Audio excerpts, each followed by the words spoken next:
ద్వితీయోపదేశ కాండము 32వ అధ్యాయము. ఆకాశ మండలమా చెవి నొగ్గుము, నేను మాటలాడుదును. భూమండలమా నా నోటి మాట వినుము. నా ఉపదేశము వానవలె కురియును, నా వాక్యము మంచు వలెను, లేతగడ్డి మీద పడు చునుకుల వలెను, పచ్చిక మీద కురియు వర్షము వలెను ఉండును. నేను యెహోవా నామమును ప్రకటించెదను. మన దేవుని మహత్యమును కొనియాడుడి. ఆయన ఆశ్రయదుర్గముగా నున్నాడు. ఆయన కార్యము సంపూర్ణము. ఆయన చర్యలనియు న్యాయమును ఆయన నిర్దోషి నమ్ముకొనదగిన దేవుడు. ఆయన నీతిపరుడు, యథార్థవంతుడు. వారు తాము చెరుపుకొనిరి, ఆయన పుత్రులు కారు. వారు కళంకులు, మూర్ఖత గల వక్రవంశము, బుద్ధిలేని అవివేక జనమా, ఇట్లు యెహోవాకు ప్రతీకారము చేయుదురా? ఆయన నిన్ను సృష్టించిన తండ్రి కాడా? ఆయనే నిన్ను పుట్టించి స్థాపించెను. పూర్వ దినములను జ్ఞాపకము చేసుకొనుము, తరతరముల సంవత్సరములను తలంచుకొనుము. నీ తండ్రిని అడుగుము, అతడు నీకు తెలుపును. నీ పెద్దలను అడుగుము, వారు నీతో చెప్పుదురు. మహోన్నతుడు జనములకు వారి స్వాస్థ్యములను విభాగించినప్పుడు, నరజాతులను ప్రత్యేకించినప్పుడు, ఇశ్రాయేలుల లెక్కను బట్టి ప్రజలకు సరిహద్దులను నియమించెను. యెహోవా వంతు ఆయన జనమే, ఆయన స్వాస్థ్య భాగము యాకోబే. అరణ్య ప్రదేశములోను, భీకర ధ్వని గల పాడైన ఎడారిలోను వాని కనుగొని ఆవరించి పరామర్శించి తన కనుపాపను వలె వాని కాపాడెను. పక్షిరాజు తన గూడు రేపి తన పిల్లలపైని అల్లాడుచు రెక్కలు చాపుకొని వాటిని పట్టుకొని తన రెక్కల మీద వాటిని మోయునట్లు యెహోవా వానిని నడిపించెను. యెహోవా మాత్రము వాని నడిపించెను. అన్యుల యొక్క దేవుళ్లలో ఏ దేవుడును ఆయనతో కూడా ఉండలేదు. భూమి యొక్క ఉన్నత స్థలముల మీద వాని నెక్కించెను. పొలముల పంట వానికి తినిపించెను. కొండ బండ నుండి తేనెను, చెక్కుముకి రాతి బండ నుండి నూనెను అతనికి జుర్రించెను. ఆవు మజ్జిగను, గొర్రె మేకల పచ్చిపాలను, గొర్రె పిల్లల కొవ్వును, బాషాను పొట్టేళ్లను, మేకలను, గోధుమల మెరికల సారమును నీకిచ్చెను. నీవు త్రాగిన మద్యము, ద్రాక్షల రసము యెషూరును క్రొవ్విన వాడై కాలు జాడించెను. నీవు క్రొవ్వి బలసి మందుడవైతివి. వాడు తన్ను పుట్టించిన దేవుని విడిచెను, తన రక్షణ శైలమును తృణీకరించెను. వారు అన్యుల దేవతల చేత ఆయనకు రోషము పుట్టించిరి, హేయ కృత్యముల చేత ఆయనను కోపింపజేసిరి. వారు దేవత్వము లేని దయ్యములకు, తామెరుగని దేవతలకు, క్రొత్తగా పుట్టిన దేవతలకు, తమ పితరులు భయపడని దేవతలకు బలి అర్పించిరి. నిన్ను పుట్టించిన ఆశ్రయ దుర్గమును విసర్జించితివి. నిన్ను కనిన దేవుని మరచితివి. యెహోవా దానిని చూచెను. తన కుమారుల మీదను కుమార్తెల మీదను క్రోధపడెను, వారిని అసహించుకొనెను. ఆయన ఇట్లనుకొనెను, నేను వారికి విముఖుడనై వారి కడపతి స్థితి ఏమగునో చూచెదను. వారు మూర్ఖ చిత్తము గలవారు, విశ్వాసము లేని పిల్లలు. వారు దైవము కాని దాని వలన నాకు రోషము పుట్టించని, తమ వ్యర్థ ప్రవర్తన వలన నాకు ఆగ్రహము పుట్టించని. కాబట్టి జనము కాని వారి వలన వారికి రోషము పుట్టింతును, అవివేక జనము వలన వారికి కోపము పుట్టింతును. నా కోపాగ్ని రగులుకొనును, పాతాళాఘాతము వరకు అది దహించును. అది భూమిని దాని పంటను కాల్చును, పర్వతముల పునాదులను రమలబెట్టును. వారికి ఆపదలను విస్తరింపజేసేదను, వారి మీద నా బాణములన్నిటినీ వేసేదను. వారు కరువు చేత క్షీణించుదురు, మంట చేతను క్రూరమైన హత్య చేతను హరించిపోదురు. బురదలో ప్రాకు పాముల విషమును, మృగముల కోరలను వారి మీదికి రప్పించెదను. బయట ఖడ్గమును, లోపట భయమును, యవనులను, కన్యకలను, శిశువులను, నెరసిన తల వెంట్రుకలు గల వారిని నశింపజేయును. వారిని దూరమునకు చెదరగొట్టెదను. వారి పేరు మనుషులలో లేకుండా చేసేదననుకొందును. వారి విరోధులు నిజము గ్రహింపకుందురేమో. ఇదంతయు యెహోవా చేసినది కాదు, మా బలము చేత వారిని గెలిచితిమి అని వారు అనుకొందురేమో. విరోధి గర్వమునకు భయపడి చెదరగొట్టలేదు. వారు ఆలోచన లేని జనము, వారిలో వివేచన లేదు. వారు జ్ఞానము తెచ్చుకొని దీని తలపోసి తమ కడవరి స్థితి యోచించుట మేలు.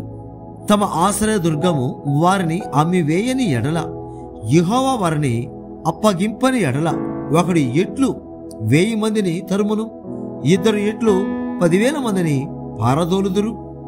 వారి ఆశ్రయ దుర్గము మన ఆశ్రయ దుర్గం వంటిది కాదు. ఇందుకు మన శత్రువులే తీర్పరులు.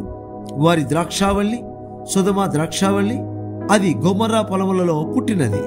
వారి ద్రాక్ష పండ్లు పిచ్చి ద్రాక్ష పండ్లు, వాటి గెలలు చేదైనవి. వారి ద్రాక్షారసము క్రూర సర్పముల విషము, నాగుపాముల క్రూర విషము. ఇది నా యొద్ద మరుగుపడి ఉండలేదా? నా నిధులలో ముద్రింపబడి ఉండలేదా? వారి కాలు జారు కాలమున పగ తీర్చుటయు ప్రతిఫలమిచ్చుటయు నావే. వారి ఆపద్దినము సమీపించును, వారి గతి త్వరగా వచ్చును. వారికి ఆధారము లేకపోవును, నిర్బంధింపబడిన వాడును స్వతంత్రుడును లేకపోవును. యెహోవా చూచును, తన సేవకులను గూర్చి సంతాపపడును. నిజముగా తన ప్రజలకు తీర్పు చేయును. ఆయన వారి నైవేద్యముల క్రొవ్వును తిని వారి పానీయార్పణమైన ద్రాక్షారసమును త్రాగిన వారి దేవతలేమైరి. వారు ఆశ్రయించిన దుర్గములే లేచి మీకు సహాయము చేయవచ్చును. వారు మీకు శరణము కానీయుడి అని చెప్పును. ఇదిగో నేనే దేవుడను, నేను తప్ప వేరొక దేవుడు లేడు. మృతి నొందించువాడను బ్రతికించువాడను నేనే, గాయపరచువాడను స్వస్థపరచువాడను నేనే. నా చేతిలో నుండి విడిపించువాడెవడను లేడు. నేను తళతళలాడు నా ఖడ్గము నూరి నా చేత న్యాయమును పట్టుకొనిన ఎడల నా శత్రువులకు ప్రతీకారము కలుగజేసేదను. నన్ను ద్వేషించు వారికి ప్రతిఫలమిచ్చేదను. రక్తము చేత నా బాణములను మత్తిల్ల చేసేదను. చంపబడిన వారి రక్తమును, చెరపట్టబడిన వారి రక్తమును, శత్రువులలో వీరుల తలలను నా ఖడ్గము భక్షించును. నేను ఆకాశము తట్టు నా హస్తమెత్తి నా శాశ్వత జీవము తోడమని ప్రమాణము చేయుచున్నాను. జనములారా, ఆయన ప్రజలతో కూడా ఆనందించుడి. హతులైన తన సేవకులను బట్టి ఆయన ప్రతిదండన చేయును. తన విరోధులకు ప్రతీకారము చేయును. తన దేశము నిమిత్తమును తన ప్రజల నిమిత్తమును ప్రాయశ్చిత్తము చేయును. మోషేయు నూను కుమారుడైన యెహోషువయు ఈ కీర్తన మాటలన్నీ ప్రజలకు వినిపించిరి. మరియు మోషే ఈ మాటలన్నీ ఇశ్రాయేలులందరితో చెప్పి చాలించి మరలా వారితో ఇట్లా, నేను మీతో సాక్ష్యముగా నేడు నేను పలికిన మాటలన్నిటినీ మీ మనస్సులలో పెట్టుకొని మీ సంతతి వారు ఈ ధర్మశాస్త్ర వాక్యములన్నిటినీ అనుసరించి నడుచుకొనవలెనని వారికి ఆజ్ఞాపింపవలెను. ఇది మీకు నిరర్ధకమైన మాట కాదు, ఇది మీకు జీవమే. మరియు మీరు స్వాధీనపరచుకొనుటకు యొర్దానును దాటబోచున్న దేశములో దీనిని బట్టి మీరు దీర్ఘాయుష్మంతులగుదురు.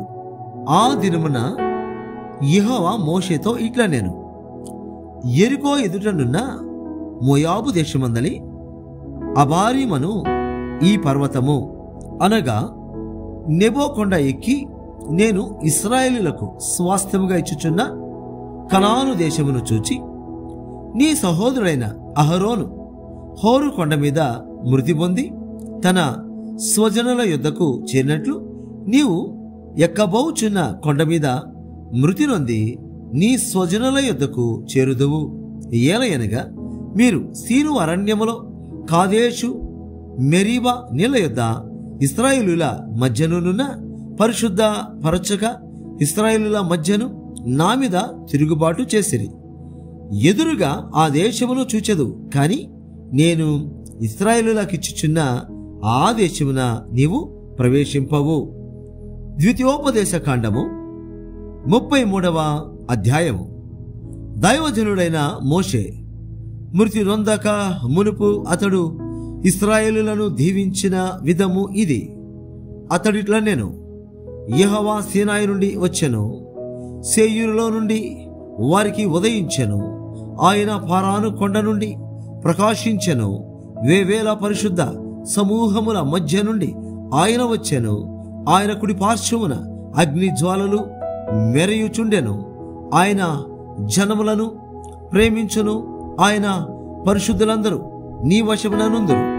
వారు నీ పాదముల యొద్ద సాగిలపడుదురు, నీ ఉపదేశమును అంగీకరింతురు. మోషే మనకు ధర్మశాస్త్రమును విధించెను. అది యాకోబు సమాజ స్వాస్థ్యం. జనులలో ముఖ్యులను ఇశ్రాయేలు గోత్రములను కూడగా అతడు యెషూరూనులో రాజు ఆయను.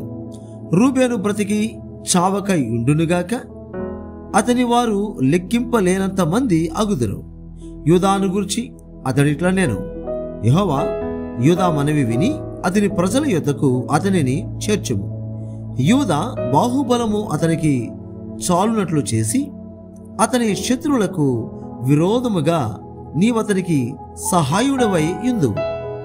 లేవిని గూర్చి ఇట్లా నేను నీ తుమ్మీము నీ ఊరీము నీ భక్తునికి కలవు. మస్సాలో నీవు అతని పరిశోధించితివి, మెరీబా నీళ్ల యుద్ధ అతనితో వివాదపడితివి. అతడు నేను వాని నిరుగునని తన తండ్రిని గూర్చియు తన తల్లిని గూర్చియు అనెను. తన సహోదరులను లక్ష్యపెట్టలేదు, తన కుమారులని ఎంచలేదు. వారు నీ వాక్యమును బట్టి నీ నిబంధనను గైకొనిరి. వారు యాకోబునకు నీ విధులను, ఇశ్రాయేలునకు నీ ధర్మశాస్త్రమును నేర్పుదురు. నీ సన్నిధిని ధూపమును నీ బలిపీఠము మీద సర్వాంగ బలిని అర్పించుదురు. యెహోవా అతని బలమును అంగీకరించుము, అతడు చేయు కార్యమును అంగీకరించుమి. అతని విరోధులను అతని ద్వేషించువారును లేవకున్నట్లు వారి నడుములను విరుగగొట్టుము. బెన్యామీనును గూర్చి ఇట్లా నేను బెన్యామీను యెహోవాకు ప్రియుడు. ఆయన యొద్ద అతడు సురక్షితముగా నివసించును. దినమెల్లా ఆయన అతనికి ఆశ్రయమగును. ఆయన భుజముల మధ్య అతడు నివసించును. యోసేపును గూర్చి ఇట్లా నేను ఆకాశ పరమార్థముల వలన, మంచు వలన, క్రింద కృంగి ఉన్న అగాధ జలముల వలన, సూర్యుని వలన కలుగు ఫలములోని శ్రేష్ఠ పదార్థముల వలన, చంద్రుడు పుట్టించు శ్రేష్ఠ పదార్థముల వలన, పురాతన పర్వతముల శ్రేష్ఠ పదార్థముల వలన, నిత్య పర్వతముల శ్రేష్ఠ పదార్థముల వలన, సంపూర్ణముగా ఫలించు భూమికి కలిగిన శ్రేష్ఠ పదార్థముల వలన యెహోవా అతని భూమిని దీవించెను. పొదలో నుండిన వాని కటాక్షము యోసేపు తల మీదకి వచ్చును. తన సహోదరులలో ప్రఖ్యాతి నొందిన వాని నడినెత్తి మీదకి అది వచ్చును. అతని వృషభమునకు మొదట పుట్టిన దానికి ఘనత కలదు. అతని కొమ్ములు గురుపోతు కొమ్ములు, వాటి వలన అతడు భూమ్యంతముల వరకు జనులను త్రోసివేయును. ఎఫ్రాయిము యొక్క 10 వేలును మనషే యొక్క వేలును అలాగున నుందురు. జబూలూనును గూర్చి ఇట్లా నేను జబూలూను నీవు బయలువెళ్ళు స్థలమందు సంతోషించుము. ఇస్సాకారు నీ గుడారముల యందు సంతోషించుము. వారు జనములను కొండకు పిలిచిరి, అక్కడ నీతి బలుల నర్పింతురు. వారు సముద్రముల సమృద్ధిని, ఇసుకలో దాచబడిన రహస్య ద్రవ్యములను పీల్చుదురు. గాదును గూర్చి ఇట్లా నేను గాదును విశాలపరచేవాడు స్తుతింపబడును. అతడు ఆడు సింహములే పొంచి ఉండెను, బాహువును నడినెత్తిని చీల్చివేయను. అతడు తన కొరకు మొదటి భాగము చూచుకొనెను, అక్కడ నాయకుని భాగము కాపాడబడెను. అతడు జనములోని ముఖ్యులతో కూడా వచ్చెను, యెహోవా తీర్చిన న్యాయమును జరిపెను. ఇశ్రాయేలుల యొద్ద యెహోవా విధులను ఆచరించెను. దానును గూర్చి ఇట్లా నేను దాను సింహపు పిల్ల, అది భాషా నుండి దుమికి దాటును. నఫ్తాలిని గూర్చి ఇట్లా నేను కటాక్షము చేత తృప్తి పొందిన నఫ్తాలి, యెహోవా దీవెన చేత నింపబడిన నఫ్తాలి పశ్చిమ దక్షిణ దిక్కులను స్వాధీనపరుచుకొను. ఆషేరును గురించి ఇట్లా నేను, ఆషేరు తన సహోదరుల కంటే ఎక్కువగా ఆశీర్వదింపబడను. అతడు తన సహోదరుల కంటే కటాక్షము నొందును. తన పాదములను తైలములో ముంచుకొనును. నీ కమ్ములు ఇనుపవియు ఇత్తడివియునై యుండును. నీవు బ్రతుకు దినములలో నీకు విశ్రాంతి కలుగును. యెషూరును దేవుని పోలినవాడెవడనూ లేడు. ఆయన నీకు సహాయము చేయుటకు ఆకాశవాహనుడై వచ్చును. మహోన్నతుడై మేఘవాహనుడగును. శాశ్వతుడైన దేవుడు నీకు నివాస స్థలము, నిత్యముగా నుండు బాహువులు నీ క్రింద నుండును. ఆయన నీ ఎదుట నుండి శత్రువులను వెళ్ళగొట్టి నశింపజేయు మనెను.